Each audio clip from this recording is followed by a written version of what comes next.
What is up, guys and girls? We are back. The Professor's podcast is back, and we've got a lot of action this time around. I want to remind everybody that PPE 3.0 is going to be starting up very soon. We've already had the very successful 1.0 and 2.0.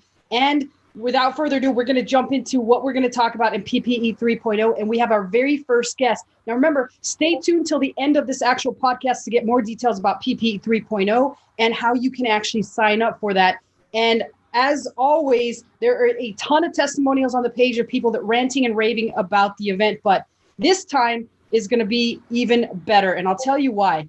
I just happened to meet the most amazing guest, potentially the coolest guest we've ever had on our podcast. He's on here live today. And this guy's got a couple tricks up his sleeve. I'm really fired up to show you guys what those tricks are. As before this, he kind of was talking a little bit. The guy's so cool. He's got a symbol. Like, I don't even have a symbol. Howie, do you have a symbol? I do, actually. You see that? Howie's just too cool. Oh, yeah. Of course you got that, Howie. That's like this guy's got a symbol. We're going to introduce him in a little bit here. He goes by the name of Ehud. And right now, he's usually out of New York, but he's in Dubai right now. So it is very chilly in Dubai. And you guys are going to see just how cool he is. And Howie, how pumped are you to have Ehud as a part of the PPE 3.0? I'm very pumped up. I actually met Ehud on my first ever mastermind. It was called the Hackathon back in the day. Yes, remember that, China. He was the guy that was late. And Ehud, you remember the guy that was late? All of a sudden, he appeared out of nowhere. That was another a partner of Liz over there. Yeah, absolutely. I don't know that people have heard the story, but I'm actually not as cool as Ehud, but I was cool enough to outsource the entire sending somebody to Howard's event without a visa to get into China. That's how cool I was. I thought I was cool until I met Ehud, which incidentally, guys and gals, I know nothing about Ehud other than I feel his energy, I feel his coolness, and that's why I'm fired up to show you guys what he's got to say. Howie, are you ready to introduce Ehud here? Let's do it. Let's go. Let's do it. So Ehud, usually we tell people, and I feel like this is going to be a different type of interview, which I'm cool with. But earlier, before we got started, you were talking about this trick that you do with playing cards. You want to jump into that first before we talk about who you are and what you've done and why you're super qualified to talk about Amazon, obviously. So let's go and get started with your trick, Ehud. Sounds amazing. So first thing, it's amazing to be here. And as Howard said, we actually met in his first mastermind, which is quite a privilege. It's a big privilege for me to be one of these early friends of Howard from that specific niche and everything. But what I really liked about this specific mastermind is the way that it was a really master mind, and the mind is a magnificent thing. Our mind is capable of so much things, and I have the authority to say that because I have been working in the mind industry for the past 30 years. And I was actually performing and speaking on stages all over the world, from China to India to Canada to the States to Europe, over almost 100 different countries. Just talking about the mind. Can you imagine what a mastermind that takes? And I think that if you learn how to use your mind, you're really you're capable of doing anything you can put your mind to, right?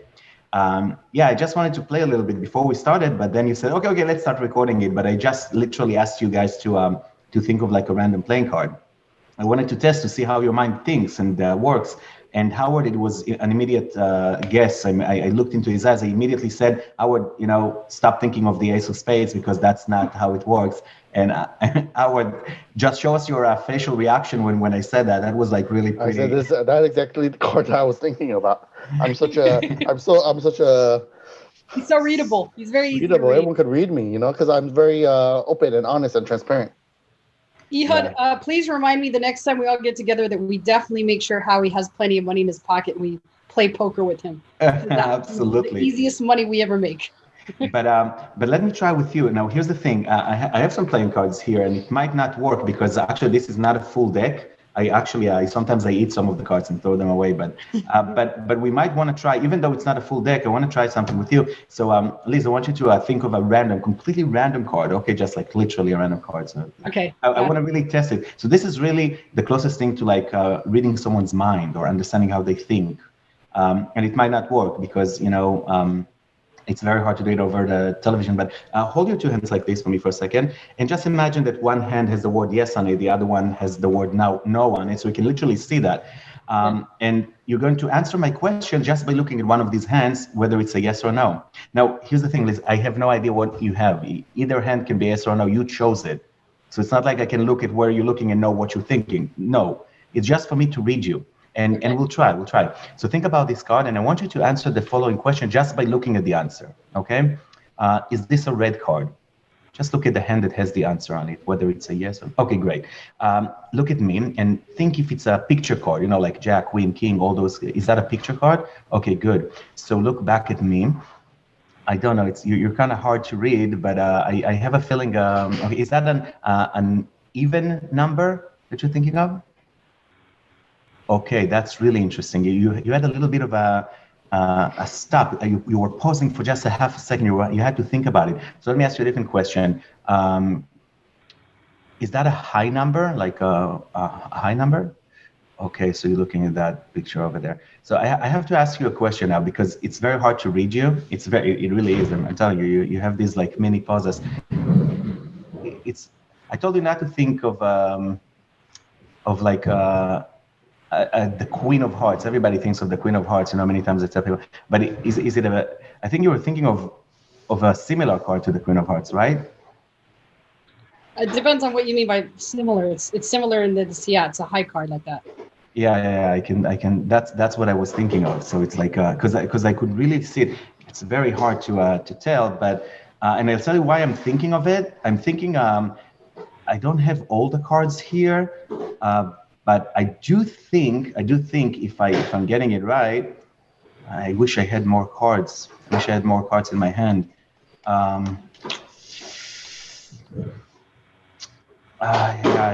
It's a king. It's a king. And if I'm getting it right, you were thinking of the King of Hearts. Was that the card you were thinking of? It's close, Ehud, very close. The King of Diamonds, it was. Yeah. Because I could feel that it's like I was holding both of them, like either the King of Hearts or the King of, yeah. You were a tough one though. Usually I get it much faster, but it's like, okay, so yeah, but that's great. That was great. That was actually really great. I actually used to be a professional poker player, so. Really? Yeah. So extremely well. I actually can see that.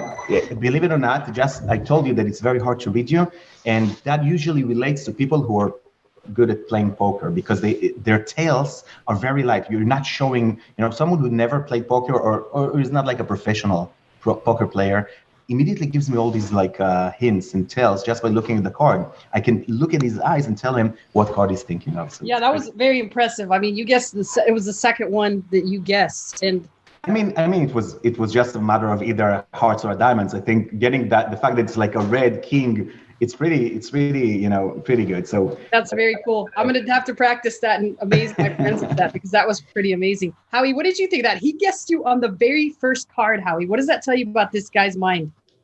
Well, I'm one of those non-professional poker players. That means that everyone should play poker with me.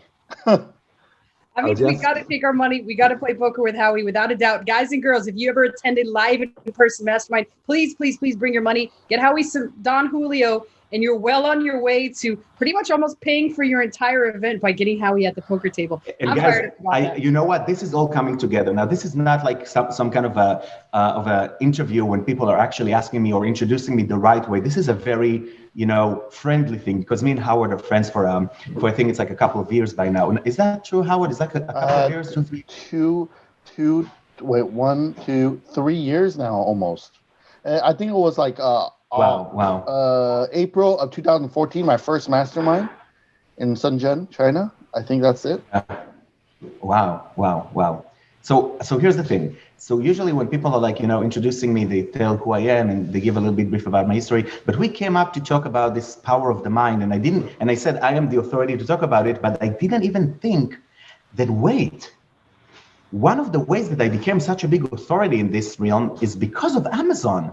And this is taking me to a little bit of a showing off. So this is a 10-second show off. Guys, just so you'll know who I am the author of these two books, which became a #1 best-selling books on Amazon using a lot of great methods that we did. So this was my first book. It's called 9 Steps to Influence. That's me when I was older.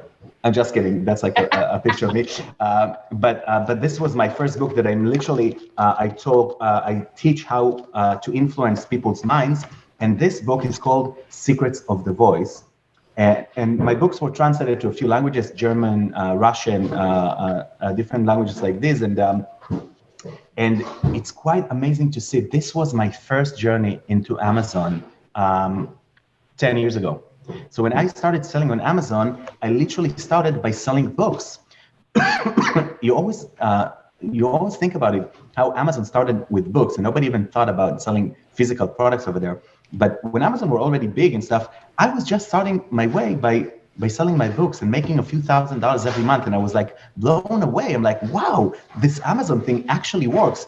And one of the things I really love is that this product right here is a print on demand. You know, when they just announced that, I was blown away by the fact that I can literally write my content and create a book out of it. And I don't even have to go to like a publisher or a printer and print 1,000 books. I can literally have one printed and shipped to a customer. That was mind-boggling. So this was just one. This is how I first started working with Amazon. Of course, eventually I ended up, working with hundreds of brands and generating, as I would know, hundreds of millions of dollars with all these brands combined. So it's a privilege to be here. Thank you so much for making this all happen. I didn't even think about it. I just pulled those two books from the box I have here. And now that you know who I am and you know why I'm working with the power of the mind and how to merge it all into marketing, we can actually officially start this podcast. So hi guys, how are you doing? Fantastic. Okay. That was amazing, Ehud. I know Howie's got a couple questions for you, but I just want to say that was pretty amazing. I'm obviously, like I told you, I could feel your energy from across the screen. I was like, this is going to be a very fun interview. So I'm excited to see what other tricks you have up your sleeve, literally. Right. And Howie, take it away. So Ehud is like really well known in, I guess, the first couple of people who did Amazon in Israel. Correct? Yeah. Ehud, if I'm not correct? It's correct. I owned a chain of restaurants in Israel, and we were actually sitting in the seaport in my restaurant in Tel Aviv seaport, and we were seven people selling on Amazon in Israel, and now there's 7,000 people selling on Amazon in Israel. So he knows some of the people that have been on our show before, Netza and Quantified Ninja. Shoot, I'm so Enon, Netzach, yeah. Enon, Yeah. Tomer are all very good friends of mine. We're just they're like he's a celebrity actually in Israel. I believe it. I feel like celebrity. Ehud's the guy to go to Dubai, Israel, you name it. He's the guy to hang out with. He'll take you to all the coolest spots. Okay, my first question here, Ehud. So what do you consider yourself the foremost expert in when we're talking about Amazon alone? Like, what are the deep domain expertise that you have? So, as someone who literally started selling on Amazon so many years ago, it comes without saying that I did have a chance to learn and touch all the aspects of the business. I own a few brands myself. I have my own warehouse, my own team working on dealing with all these things and our entire production system. But as time progressed, I actually took my knowledge of productions, of being on TV, being on television. I did a lot of TV appearances throughout the world. I did a lot of shows, videos, movies, and all that stuff.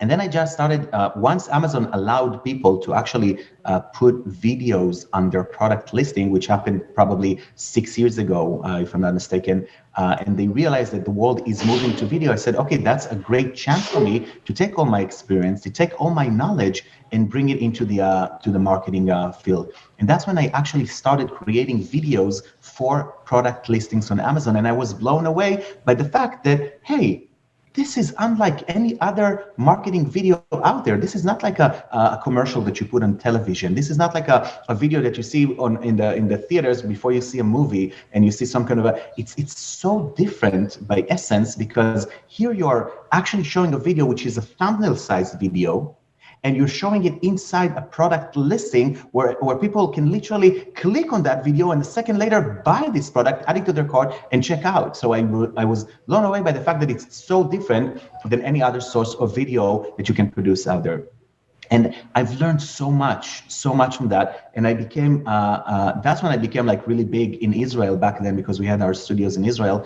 And all these like sellers started coming to me and saying, hey, can you produce a video for our product listing? Because you have to understand, guys, that producing a video for your product listing is truly different than doing a video for your Facebook, for your YouTube, or for anything else. This is something that has its own unique perks, your unique approach. And I started doing it, and it was amazing. We came with this great concept, and it was doing so well. And we started putting those videos that Amazon literally made us one of the 5 only companies, I'm talking about 6 years ago, one of the 5 companies in the world that were able to literally go inside and put those videos in the product listings. So that was a wonderful thing. But it brings me back to 2 years ago. 2 years ago, I'm getting an email from a guy that used to work with the Amazon video department, and now he moved to a new department in Amazon called Amazon Live. And he calls me up and he says, hey, Ehud, so you've been doing all these amazing videos, and what's the likelihood of you actually starting to do live videos?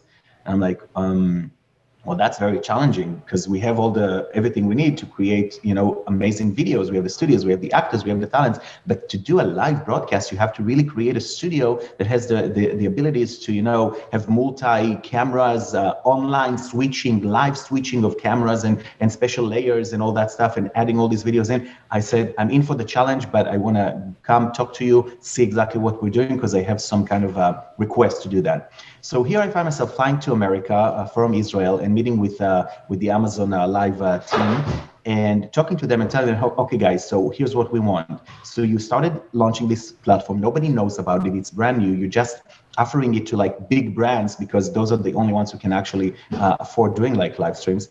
I want to have the ability to have my own channel. I want to have the ability to have the option of streaming on behalf of third-party sellers. So I want to be able to stream on behalf of other people that are streaming on the network, that are selling on Amazon. And I want to be able to stream on behalf of people who don't have brand registry.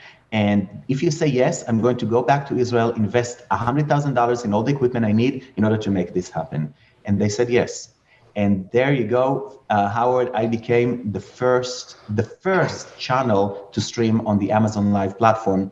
And since then, history in the making. We are currently the biggest channel on Amazon. Nobody streams more than us, even not the Amazon Live channel themselves. They have their own Amazon Live channel. We just stream from day to night, and we have over 30 talents. And we open our studios in America just because we needed to have the ability to do that in the right hours. In Israel, it was a different hour thing. So I think that today, because I was the first one, and because I have so much data that I accumulated through these like 20 months, I think it's 20 months since Amazon actually launched, Amazon Live officially launched. So I would say that today, even though I know a lot about Amazon in and out, understanding the Amazon Live platform is and Amazon videos in general is probably my biggest forte. Okay. Actually,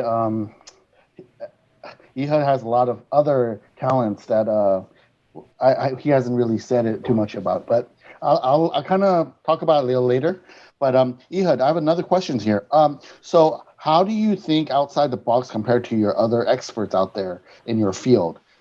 Can you let the world know more about you? Okay, so thanks for giving me the stage to mention that. I became very big on Amazon in Israel. One of the few people in Israel, based on one thing, is that, like Howard said, I was thinking outside of the box. I think that my first realization was when I took the first ASM course. I was actually ASM. Many people know or heard that. It's disappearing and fading slowly because it was such a big thing back then. ASM, amazing selling machine. They were really great. They were like one of the first ones to actually create a lesson-based modules, course out there. So I was their third generation of ASM, ASM3. And what I learned from them, I learned a lot, by the way. I give them a lot of the credits because I never believed that I will ever be selling physical products. I was selling books. And I said, hey, I'm making so much money from selling books. Why not, take this course, spend $5,000, see what's getting out of it. I was blown away. But then I came to Vegas and they had this big convention of everybody who signed up. And I go into the room and I see 3,000 sellers in that room. And I remember posting a little video for that and sending it to my 7 friends in Israel that we were doing Amazon and said, hey guys, meet your future competition. And then I realized it. I said, whatever they teach, I have to do something different. And, a lot of people, and this is basically what you're doing, Howard, being in your mastermind, I figured that, when everybody's going on the mainstream, everybody has some kind of a status quo, this is what you have to do. So we guys, the mastermind people, the people who have to make it really big in Amazon must do it differently. They must do things that other people will not do.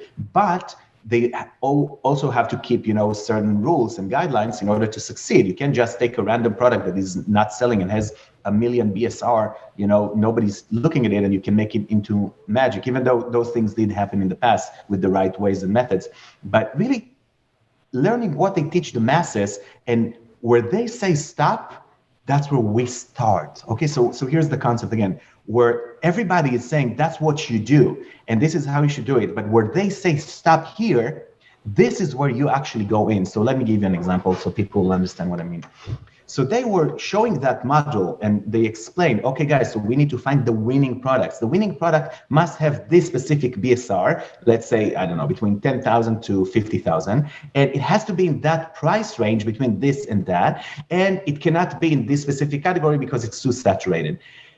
You take this information, and you're like, okay, so it has to be between 10,000 to 50,000. So we'll take it between 1,000 to 10,000 or between 50,000 to 100,000. We'll find something where they say stop, that's where you start. You still keep on learning everything you need to learn. Okay, so between 1,000 to 10,000 is going to be a much more competitive. It's fine. We'll find a way to do it. And you're not going to this specific category because it's too saturated. Great. So these 3,000 people I see in front of me are not going to go there because they told them not to go there. That's where we're going to go there. And you're going to order up to 500 units. Okay, up to 500 units. Let's get, more than 500 units so we can double or triple or do whatever they are doing to do it bigger. Just find ways to do it. Like seeing what they teach and trying to find a way to set yourself apart from that group. And the main reason, like I remember that one of the things that they said, if you can't get 500 units, don't go into that product because you don't want to take a big risk. But then I see these products that you have a minimum, and I kid you not, an MOQ of 25,000 units. And I understand that most people will not be able to spend the money that is necessary to create that MOQ of 25,000 products, because that's the way the machines work. It's like it's a smaller product, but they cannot manufacture less than this quantity if you want it your way or you want it your own, product. And that was my second product that I manufactured. The second product I did, my first product was a big success. I did a lot of, things. I went to a different category than they recommended, and I was becoming a big success. I was making a lot of money. I said, okay, my second product is going to break that rule, and I'm going to create a 25,000 units. So I know that my competition they can't do that. They can't do that. And this is how thinking outside of the box. And by the way, this product jumped from making $5,000 to $20,000 to $50,000 to $100,000 a month. That was crazy. That was magic. But it also had a patent on it. Okay, that's a great story. I'm going to tell it to you in 2-3 minutes just because it's just a part of your question, Howard, of how I think outside the box. So I'm doing this product in the beauty category, and it's doing so much money. And there's a reason why it's making so much money, because there's a patent on that product by L'Oreal, one of the biggest beauty brands. So they send me letters, cease and desist, you're doomed, you're gone. I have 20,000 products still selling like crazy. I just sold 5,000. I have 20,000 more. I spent 200,000 on creating. It's just crazy. And I'm getting this cease and desist. Now I can't afford stop selling these products because I spent all my money on these products. And what am I going to do with all these pallets of products? Where am I going to take it? I mean, Israel, these are products we're selling in America. That was such a crazy time. So I go to these lawyers, these patent lawyers, and they all want $5,000, $10,000, $15,000 just to start some kind of a conversation and fight with L'Oreal because they're so big. and I understand that I have to think outside of the box. There's no way I can fight these giants. So here's what I do. So I go to not to a patent lawyer because I couldn't afford one. I'm actually going to a patent technical writer, the people who are writing patents, the technical people that know how to take a patent and file it to the authorities. And I come to him and I say, listen, if I want to write a patent, tell me what's the process I need to go through in order to file a patent and how I need to do it. So he explains everything, and I'm listening and I'm learning it. And I understand that the patent must never be used before in order for it to be accepted. And I'm like, okay, how much does it cost me to try to file for a patent and use you as someone who will do the research and write that patent for me? And it's much cheaper than, fighting with them in court. And he says, well, you're a young man, everything that like that, I can do it for $1,000. I'm like, okay, that's fine. Next thing I do is I call the biggest corporation in America for a lawyer company, and that works with patents and all those things. And I say, I don't want to hire you, but I want to know how much you will charge per 1 hour. 1 hour of your time, how much will it cost? And he says it's $500 an hour. I say, okay, it's fine. Let me be in touch with you. And I go back to the guy and I say, okay, here's the patent I want you to write for me. And I give him the patent that L'Oreal has. I'm not saying L'Oreal, I'm not saying this is the patent I want you to write for me. Go ahead and can you make an application for that? And he starts his research, and of course, 2-3 days later, I'm getting a phone call and it says it's impossible to write this patent. And I'm asking him why. He's like, well, there's a bunch of people who actually filed for this patent before, and one of them is L'Oreal. And I'm like, wait, but there are other people who try to file for it. It's like, yeah. There's a bunch of things that I discovered with one of the biggest brands in America that used to have some kind of a cleaning product. Procter and Gamble, I think, that had a cleaning product that used the same formula like the one that L'Oreal ends up using in their cosmetics, and like they also use it. I'm like, wait, okay, so tell me more about it. So basically, we have a patent, but this patent was already created in a cleaning company. It's like, yeah, so there's some problems with that. I'm like, if we can try this patent, because L'Oreal already have a patent, but you said that there was an expired patent by Procter and Gamble. Is there a way that maybe L'Oreal patent also is not a problem? It's like, yeah, of course. I mean, if you were there at the time when L'Oreal were filing the thing, you could have complained and say, hey, this is a patent that's already existed. Let's cancel their patent. Okay. I called the lawyer, the L'Oreal lawyer, and I'm telling him, listen, I can't afford fighting with you in court, but I'm asking you to give me a license to sell this product, even though you have the patent, because I know that there's some problems with that and all that stuff. And he's like, okay, let me check it out and I'll get back to you. He gets back to me after a couple of days and he sends me an email. I still have that email. I spoke to the people that owns the patent and they refuse to give you a license. You have to remove all the products.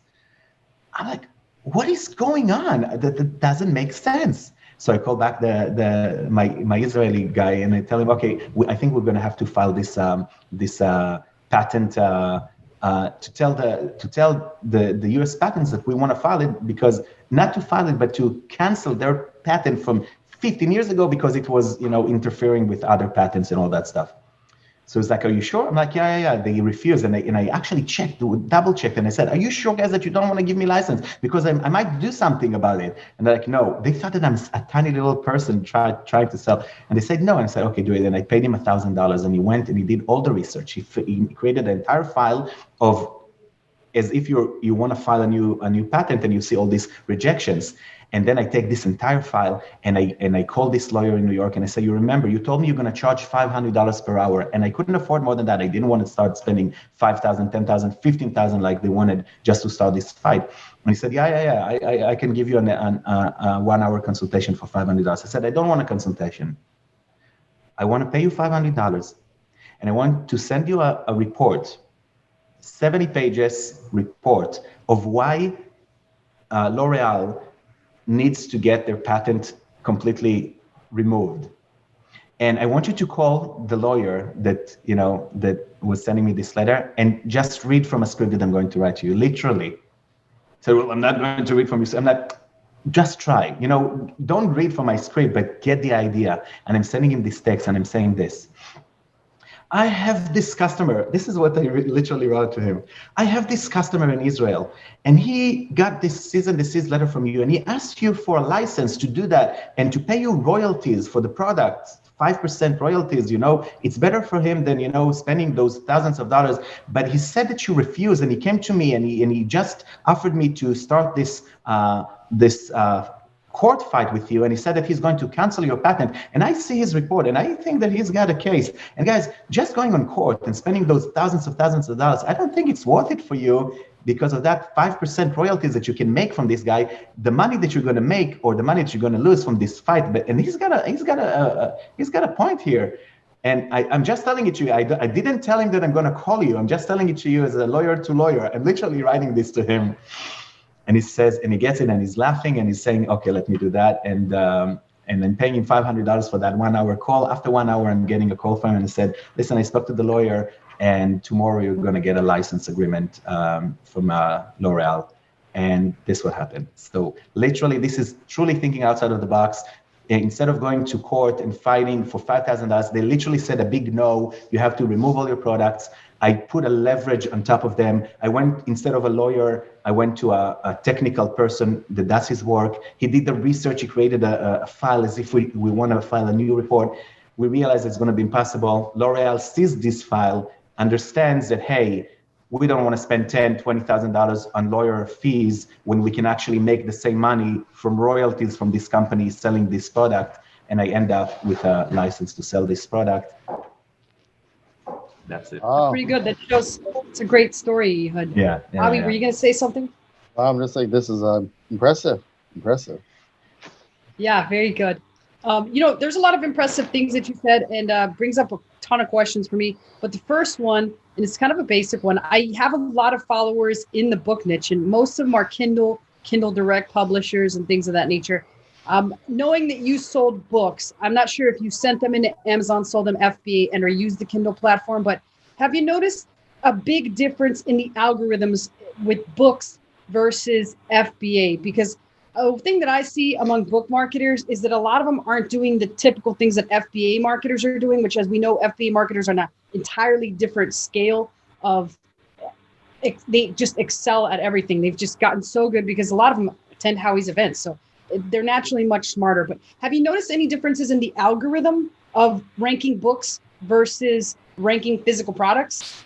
So I have to admit that after making a few $1,000s selling these books on Kindle and as physical books, and also I made audible versions of them, audiobooks. Making a few $1,000s compared to making a few $100,000, you can imagine, Liz, that very fast I stopped worrying about the book sales. And I was concentrating more on the actual FBA physical. I never shipped books to FBA. I always used the print on demand, so people could actually get that book for $17, and I'm paying Amazon $2, $3 to print it on demand and ship it to the person. I can tell you this, when I'm looking at 10 years ago, when I started selling these books, I was making a lot of money. And then sales started dropping down a little bit. And then I started studying that ASM, that Amazing Selling Machine course. And they were giving us all these tools using all these super URLs, which was like a magic for us back then. Nothing, it's barely working these days. And Amazon, became much, much smarter. But back at the time, I was able to revive my book sales just using these things. So back at the time, it worked. I was able to take some keywords and leverage them to actually push my books up the ranking. And nobody else was doing it back at the time. And I don't know if anybody's doing it today, because it doesn't make a lot of financial sense, because books are not making as much money as physical products. And that's why I'm not going to tell you, I don't know. This was my experience many years ago. And now I don't care as much about it, because it's not generating, it's just like 1-2% of in a big ocean, so I don't concentrate on that as much. So. Right. Okay. Great answer. And going back to another thing you mentioned, you talked a lot about Amazon Live and you being one of the biggest producers on Amazon Live. Let me ask you this question. For the people watching that have brands, and obviously there's a lot of brands on Amazon Live, I just kind of glanced at it as you were speaking. Is it worthwhile for them to, first of all, get on Amazon Live? And if it is worthwhile, is it difficult for them to get on Amazon Live? Is it like an invite only, or is there a way that they can apply to actually be put on Amazon Live? So Amazon Live is a service that Amazon are offering all the brands which are brand registered. So if you are a brand registered brand on Amazon, you might have a chance to do that. There's a few great things about Amazon Live. There's a few not so great things about Amazon Live. Well, for me, as someone who sees so much data and so much data points, because we work with a bunch of influencers on Amazon Live and our own channel, which is running almost from morning till night, nonstop, is the following. First things first, Amazon Live is the way to go. Live streaming, and that's something that probably Howard can tell you in China, is one of the biggest sales points in the e-commerce industry. And I'm reading articles from Taobao, all the Alibaba group, all these about how the live streaming is attributed to, I don't know, sometimes 10% of the entire sales of that month, sometimes 30% in specific sales days. And that's something that I do have. I did have it actually printed out. I don't even know if I have it here. I would have read it to you, but just by typing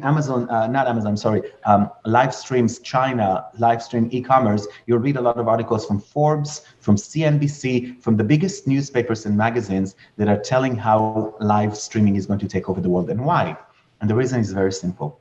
All this pandemic changed the way people buy products. We no longer go to the store and holding the product and taking a look at it and feeling it and smelling it if it's a beauty product or whatever. We are actually relying on the internet to provide that product to us. Now, let's think about our mind for a second. We're so used to doing something, and all of a sudden, there's an abrupt, a change in our perception. We're no longer going to a store to buy a product. We're buying it online. And now imagine just for a second that you have someone in that store and you call them and you say, hey, buddy, can you take a look at that product I heard about? Can you pick it up for me for a second? And he picks it up in the store and yeah, look at it. And ask him, let's do a live, let's do whatever you use, FaceTime, show me the product. Okay, is it made of metal? What does it smell like? Does it look rigid? Is it strong? What do you think? And the guy in the store is like, yeah, that looks like a good product, It's metal. It's like this brass style. It has this plastic, this button. It looks pretty good. This product doesn't look as good. This cover here, it's a little bit too flimsy. It's cheap. All of a sudden something changes. Now imagine that body is not really your body, but is someone in Amazon doing an Amazon Live, holding that product in his studio, and he's accepting those live chats. People can actually talk to him and say, hey, why is that product better than this other product? Or what's your experience? You know what? It's changing so many things. It gives so much more credibility to the product. Now, that's a great thing, right? It's an amazing thing. But what's not so good about it is that if I take a look and I see a Sony video, or let's say a Samsung video, and this Samsung representative is sitting there talking about the product, I'm like, so tell me about this product. Is it good? Of course it's going to say it's good. So wait. So we need a third-party authority to say that it's good, and not Samsung themselves, because of course Samsung are going to say their product is the best. But we already know that that's what they're going to say as buyers. As buyers, our mind is programmed to ignore words like the best, the greatest, the prettiest. We're ignoring this unless it's coming from an authority. An authority is a third-party thing, person, entity that we rely on. And when they say, hey, we checked that product and we can tell you that's a really good product, we start listening to what they said, because we know everybody promises they're the best. I call it slogans because it's a slogan. Every single person in the world, I used to write hundreds of Amazon listings, and I could see the difference between product listings that I was writing and my team was writing to product listings before we were writing them. And we would see the conversion rate. And the reason why we saw those huge changes is because we understood how the human mind works. The human mind will not believe you if you say that is a great product. You know why? Because watch this amazing thing, Liz, right now. Watch this. This is an amazing product. This is an amazing product. This is an amazing product. Liz, if I can take that word, I'm going to give you a golden nugget right now. One of my biggest secrets that I teach my team of creative writers.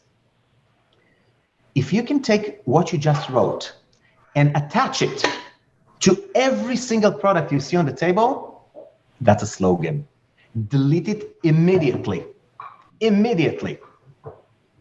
If you write something which is a true benefit for someone buying this product, use it.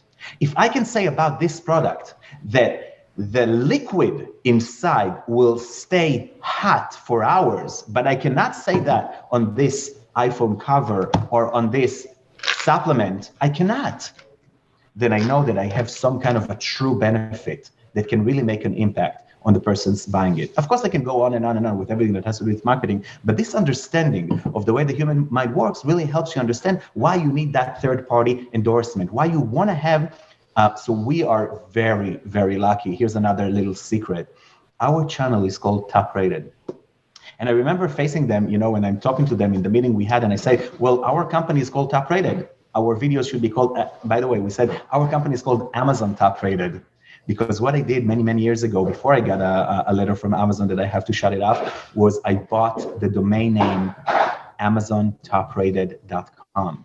So I owned the domain AmazonTopRated.com. I was very naive. I didn't think too much. I'm like, hey, that's such a strong name, because if you click on Amazon Top Rated in Google, the first result is the Amazon Top Rated product page in Amazon, and the second result is mine, AmazonTopRated.com. So that was a naive way of saying, hey, our company's name is Amazon Top Rated, and they gave us this channel name. And for the first year, I kid you not, for the first year, now it's not allowed. Nobody can get that. Of course not.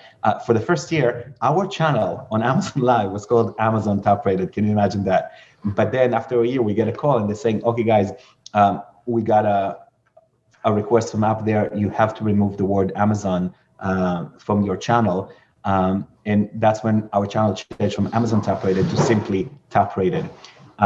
And nobody else will get it just because we were the pioneers and we're so powerful. We are the only top rated, and you can only imagine how powerful this is. So for the brands who actually have those videos, let's say using our service, they're getting such a big benefit out of it, because we are streaming a live show and it's called Targeted. And their product is featured in a live show right now that is happening on Amazon. And one of the hosts is talking about how this cover is a top rated cover.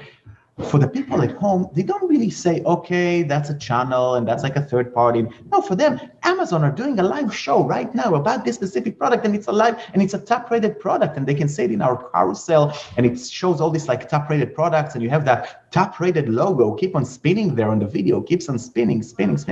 That's a very powerful mind effect on the person. So you can imagine why the conversions go high and go upper and increase. So I think that to have a live show, yes, that's a definite yes. To get a live show on Amazon as a brand, I would hesitate here, even though we are experimenting with a few brands trying to stream on their behalf on their own brand account. We see something interesting. We see that Amazon are not letting them get the exposure that we get as an influencer channel. And in the past few months, Amazon opened up their Amazon Live platform to hundreds of new influencers, which is very hard to get to them, but because we're the first ones and the pioneers, they come to us. So we get a lot of people contacting us, asking for advice, asking for questions, and we see a lot of their own data. So we learn so much from the process. So, Amazon are giving us as influencers such a big ability to reach thousands of viewers on Amazon, because we're able to show our videos in all these placements in all those product pages. And some of the products we highlight are best-selling products that are getting hundreds of thousands of views. So you can imagine the amount of views we get. We get over 1 million views every month for our viewers, and we sell products worth over $250,000 just for our sellers. Now, they don't let us see the exact sales per product, and we're also very limited, and I'll tell you why. Because when you have that Amazon top-rated video streaming on your product page and it appears underneath your main pictures and your bullets, bam, you see that big strip of an Amazon Live product that highlights your product. Before you even see sold together with, people who saw that also saw that, people who bought this also bought. No, you see a strip with a live show, top-rated, spinning. I'm talking about us. I mean, other people it post as well. But in all these products, it gives you so much authority. The product conversions are going through the roof. So we see that from our own clicks, people that see our product on Amazon Live platform, on other related products that we appear on, and they click on the product, we see that click. Amazon are giving us that information, and they show us how many views we got, how many people unmuted our views, how many people clicked on that, and also how much money we generated from people who clicked on that. So we know that, but we don't know the traffic and conversions that your product got just by going to your product organically or using PPC. So we asked our sellers, hey guys, can you send us that information so we can compare a month to a month? We want to see what happened last month, what happened this month when we were doing the lives, and we see beautiful things. So we see an increase of, if it's a very bad performing product, we see an increase of like 5% in their conversions. If it's a great product, we see like 20, 30, some products even show 50% growth just because of that Amazon Live. And also, we asked them to take a look at the PPC campaigns. And in the PPC campaigns, we asked them only for two points of information, the clicks and the sales. That's it. We don't want to know the ECOS, the impressions. We don't care, because what we care about is how many people reach the product by clicking the list and how many people purchased. And over there, we see amazing growth. Why? Because during those few hours that people are buying on Amazon, let's say from 9 a.m. till 9 p.m., those 12 hours, we have our show playing on their stream, on their product for 1 hour. And during that hour, we show their product and we show a bunch of other products, but it doesn't matter. Because the people who came to that listing during that stream time and they saw that this product is featured as a top-rated product on Amazon, they will not go to another product. They will not even go back to the search result. Why should they? Amazon are doing a live show right now showcasing this product. It's a must-have. It's not even a question. And that's when they purchase the product. So we see a huge increase in sales for people who actually see those Amazon Live shows. So we understand from that list that Amazon Live is an amazing platform, that live streaming in general is taking over the world, literally taking over the world. And there's no, it makes a lot of rational sense to understand why Jeff Bezos is investing hundreds of millions of dollars in this platform and everybody else are trying to do it. They see Facebook are doing it, YouTube are doing it, but they want to bring the traffic to Amazon. We don't want to have an influencer on YouTube talking about a product, how good it is, and then people have to click and they can go to a Google shop or go to that shop or to a Shopify shop. No, we want this to happen in our platform so people can literally click on the product and buy this product. So this is where it's going. Now, when we understand how it's going there, now we need to really maximize the potential of this tool. And as a brand, we can either try to do it ourselves, which will generate sales. And I say to everybody, do this, but you will see that you're not getting a lot of views, unfortunately. You're getting a few hundred views per video, unlike influencers or unlike us that are getting thousands or tens of thousands of views. And the reason is because Amazon wants you to pay money for that. And that's really unfortunate. So they say, hey, if they're a brand, let us get money from their lives. So when you go to the brand app, there's an option that's called boost this live stream.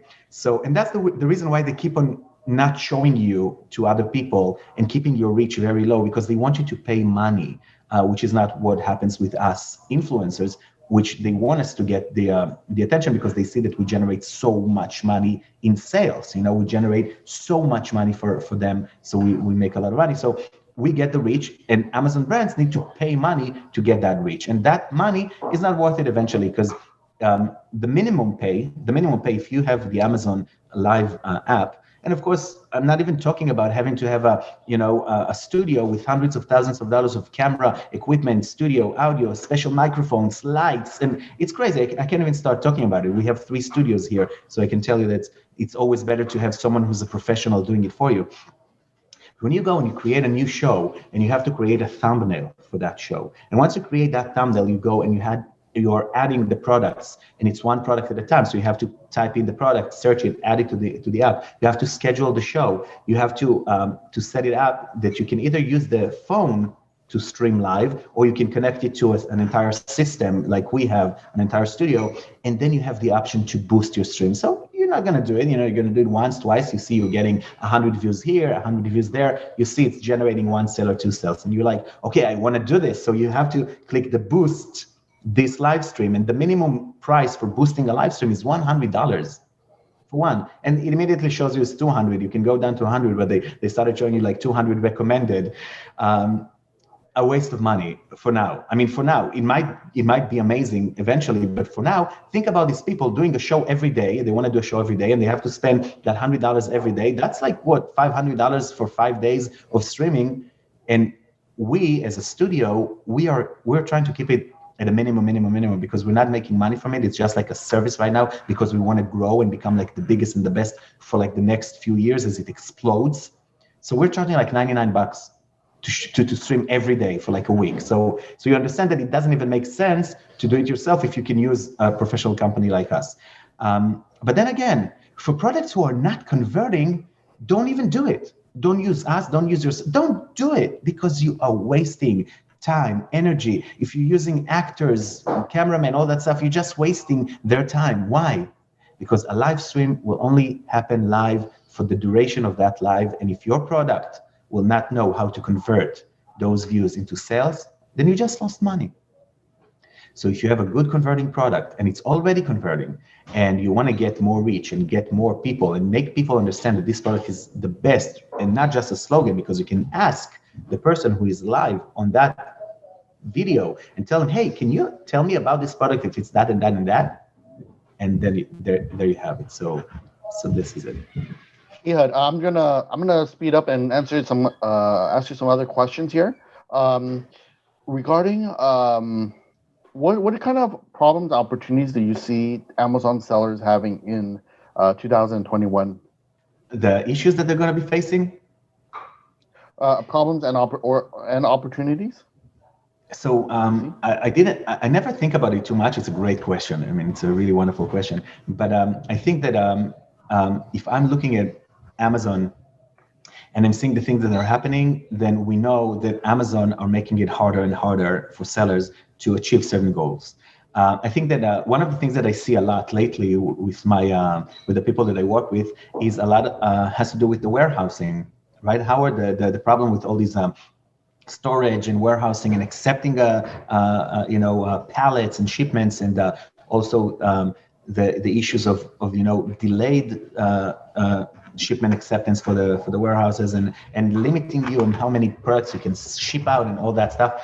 But as much as this is like one of the biggest challenges that we are facing right now, and it's crazy, like it's literally crazy. Someone who's selling 5,000 units a month is only allowed to ship in 100 units. It doesn't make sense. And Amazon keep on testing all these things because, they have specific limited amounts of storage in their warehouses. They want to make sure that what they have actually sells. But this brings us to the opportunities. So, this is just one example, but let's take it not as an example, but as a metaphor for the entire Amazon platform that keeps on giving you challenges upon challenges upon challenges and challenges and challenges. It never ends. We know it literally never ends. And when someone wakes up in the morning with an idea, this idea that they implement into the platform, create a domino effect on everything in Amazon. So things are rapidly changing. And I think that that's an opportunity, because when we hear about a challenge that is happening, we know that a lot of people are not going to make it.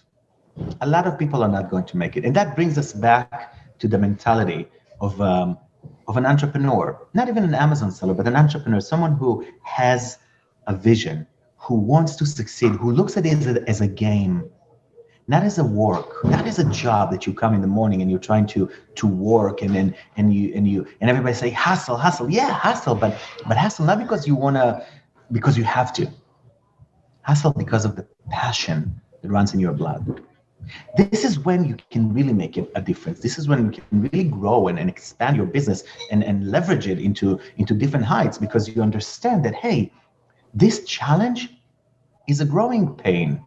It's a growing challenge. It means that if we will prevail, we'll be better than others. We will be the ones who are actually, making it happen.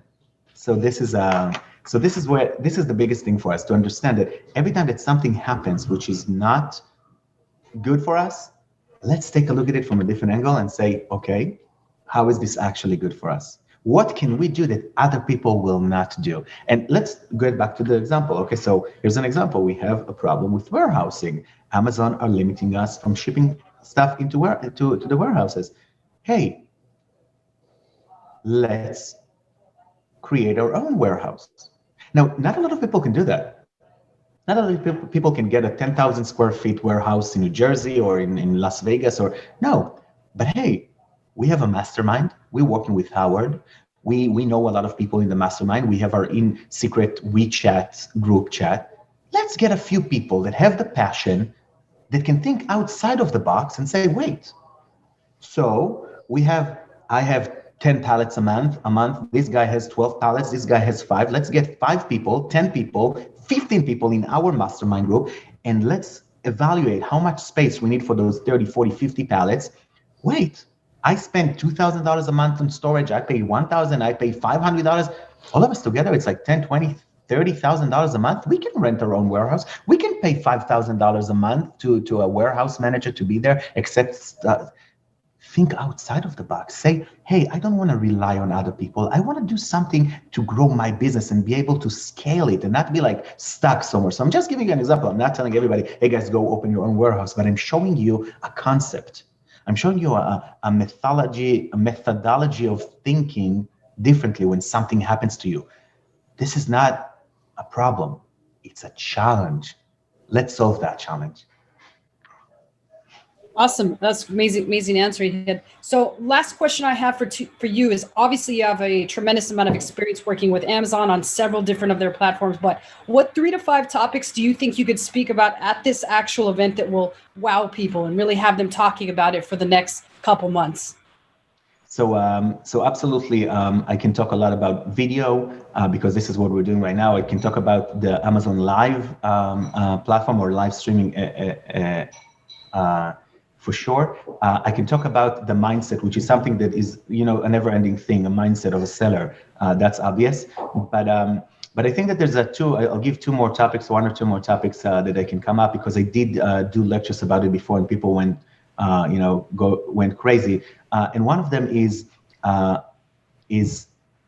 the creative aspect of selling your product, like how to create content that actually sells to the right person. So understanding the psychology of selling a product online. Okay, that could be a very interesting topic that I did before. And also understanding the one most important thing of creating a brand, because the thing that I started preaching on day one, when we were sitting just 7 people, and one of my friends was making $2 million a month selling on Amazon, and he sold his business just a few months ago for a lot of money. And he told me, when he sold that business, he said, the only thing I kept on hearing in my head when I made that sale is you preaching to me. I don't know, it was like 6-7 years ago. Turn your store into a brand, turn it into a brand. And I kept on telling you, no, why? I have this product, I have that product, and it's selling so good, and I'm making so much money. It's like a market, it's like a flea market. Just get all these products and sell them. If I would do what you told me, if I would just add a brand and create some kind of a following and a group and Facebook and an email list and newsletters, if I would do that, I would get another 0 in selling my account today. So, it just shows you that when you're doing something right, I knew that from day one, and I kept on telling it to everybody, and I really understand branding and how to create a brand. So that could be also a great topic. So thinking about it, we can talk about video, we can talk about live streaming, we can talk about marketing, we can talk about mindset, we can talk about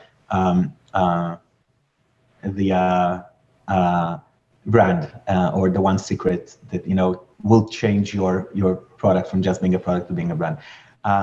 And let's hear what you guys think, or what our mastermind people think, and we'll figure it out. We'll make sure that it's going to be fascinating, and I'll bring some wisdom to the table. Awesome, amazing. Hopefully you can do one of your magic tricks on that show. I'm sure a lot of people would absolutely love it. Let's do that. Amazing. So Howie, any last words on your end for Ehud before we say goodbye here and give people more information on how they can find out more about PPE 3.0? Yeah, Ehud has a lot more stuff. Me and him talk a lot. So there's a lot of stuff underneath his sleeves that he hasn't talked about. And I will we'll probably talk about that on our mastermind. But also another thing is that we actually confirmed with our one of our speakers, we're going to have a 9-figure seller coming on for PPE 3.0, which is, I think, $150 million, right, Liz? Yeah, absolutely. So that's pretty exciting. So that's all I have to say.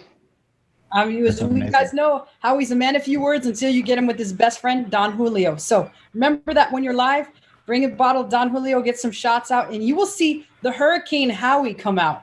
That's what I like to call him. Is he's pretty wild, and the secrets start to roll out. Hopefully, I know Howie loves to bring it. I'll make sure he has some Don Julio for PPE 3.0, which is coming up in the middle of February. Now, Howie, we do have those dates. I believe the dates confirmed for PPE 3.0. Let me just double check. I don't want to give anybody wrong dates, but I believe it's the 15th and 16th of February. There's no way to rock President's Day in the USA like a PPE 3.0, which I am fired up about. And we've got a ton of tremendous sellers, including a 9-figure seller per year, which, again, we keep bringing the heat. And these guys are delivering. At the last event, PPE 2.0, we had Patrick, which was a tremendous. He gave out a ton of great information. And the one before that, we had another seller. There's just been so many sellers, Howie. Travis. It was Travis, of course. The killing it. Killian just absolutely killed it. He crushed his speech. And this time's going to be no different. As you heard, Ehud has a lot to share, particularly about Amazon Live. And I know a lot of you will probably be wanting to learn more about that since it's innovative. He's been a pioneer, and he's been probably the #1 streamer on Amazon. So how exciting is that? Now, to get more information about Amazon, Howie's Amazon PPE 3.0 event, head on over. I've got the URL here. We know that I always butcher it, so I've got it written down. It's howardtai.com/PPE 3 to find out more information about that event. Now, remember, we do have early bird pricing going on right now, which means you get 50% off. So you pay the absolute same price the previous mastermind attendees have paid in the past. And like I said, now is the time to sign up, as you will not only listen to a 9-figure seller, but you'll also listen to several talented people just like Ehud, several more which will be featured in upcoming Professors podcasts. So again, I'm super fired up about that. Go to howardtai.com/PPE 3. And other than that, thank you so much, Ehud, for joining us. Thank you, Howie, as usual, for hosting this. I look forward to getting more words out of Howie, even if I have to personally send him a bottle of Don Julio out there, and to get the real Hurricane Howie and the secrets flowing out, just like we love him to give us. So guys, it was tremendous. I thank you so much for the time. Again, howardtai.com/PPE 3, and we'll see you on the next interview. See you soon, guys. Thank you so much. You guys good?